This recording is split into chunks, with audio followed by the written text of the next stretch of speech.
Day 704. Wednesday, July 23rd. Esther 5. Esther 5 1-14 NKJV. Now it happened on the third day that Esther put on her royal robes and stood in the inner court of the king's palace, across from the king's house, while the king sat on his royal throne in the royal house, facing the entrance of the house. So it was, when the king saw Queen Esther standing in the court, that she found favor in his sight. And the king held out to Esther the golden scepter that was in his hand. Then Esther went near and touched the top of the scepter, and the king said to her, "What do you wish, Queen Esther? What is your request? It shall be given to you, up to half the kingdom." So Esther answered, "If it pleases the king, let the king and Haman come today to the banquet that I have prepared for him." Then the king said, "Bring Haman quickly, that he may do as Esther has said." So the king and Haman went to the banquet that Esther had prepared. At the banquet of wine the king said to Esther, "What is your petition? It shall be granted you. What is your request? Up to half the kingdom. It shall be done." Then Esther answered and said, "My petition and request is this: if I have found favor in the sight of the king, and if it pleases the king to grant my petition and fulfill my request, then let the king and Haman come to the banquet which I will prepare for them, and tomorrow I will do as the king has said." So Haman went out that day joyful and with a glad heart. But when Haman saw Mordecai in the king's gate, and that he did not stand or tremble before him, he was filled with indignation against Mordecai. Nevertheless Haman restrained himself and went home, and he sent and called for his friends and his wife Zeresh. Then Haman told them of his great riches, the multitude of his children, everything in which the king had promoted him, and how he had advanced him above the officials and servants of the king. Moreover Haman said, "Besides, Queen Esther invited no one but me to come in with the king to the banquet that she prepared, and tomorrow I am again invited by her, along with the king. Yet all this avails me nothing, so long as I see Mordecai the Jew sitting at the king's gate." Then his wife Zeresh and all his friends said to him, "Let a gallows be made, 50 cubits high, and in the morning suggest to the king that Mordecai be hanged on it, then go merrily with the king to the banquet." And the thing pleased Haman, so he had the gallows made.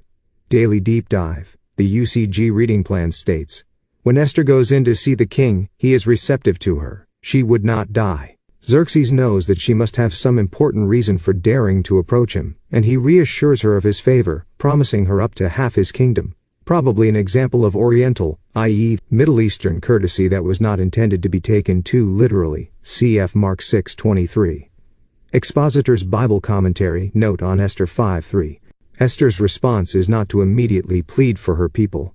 Instead, she invites the king and Haman to a banquet she has prepared for that day. Given the presumptuousness of her entrance, she may not have deemed it a good moment to compound the problem by possibly upsetting the volatile king in revealing that she, his wife and queen, had for all this time not disclosed her national identity to him.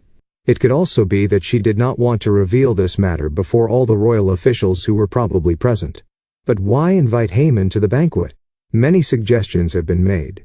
To make Xerxes jealous, perhaps so that Haman's reaction when Esther accuses him might reveal his guilt. Perhaps Esther acted in the best traditions of her people, to confront Haman face to face rather than speak behind his back. Bible reader's companion, note on verse 4. Xerxes realizes that Esther did not risk her life for a mere banquet, and he probably understood that she prepared the banquet so as to avoid discussing the real reason before all of his officials. At the meal then, the king asks her for her actual petition, but she delays, asking the two back for a second banquet the next day, which, remarkably, the king does not question. One may ask why Esther waited instead of disclosing what was on her mind. Whatever her reason, the delay providentially allowed time for the king's sleepless night and the events that followed. Nelson Study Bible. Note on verses 6-8.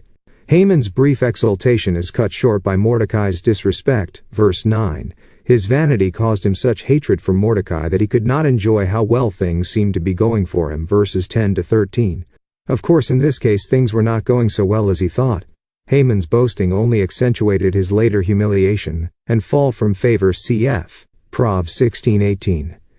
Expositor's Bible Commentary, note on Esther 5:11-12.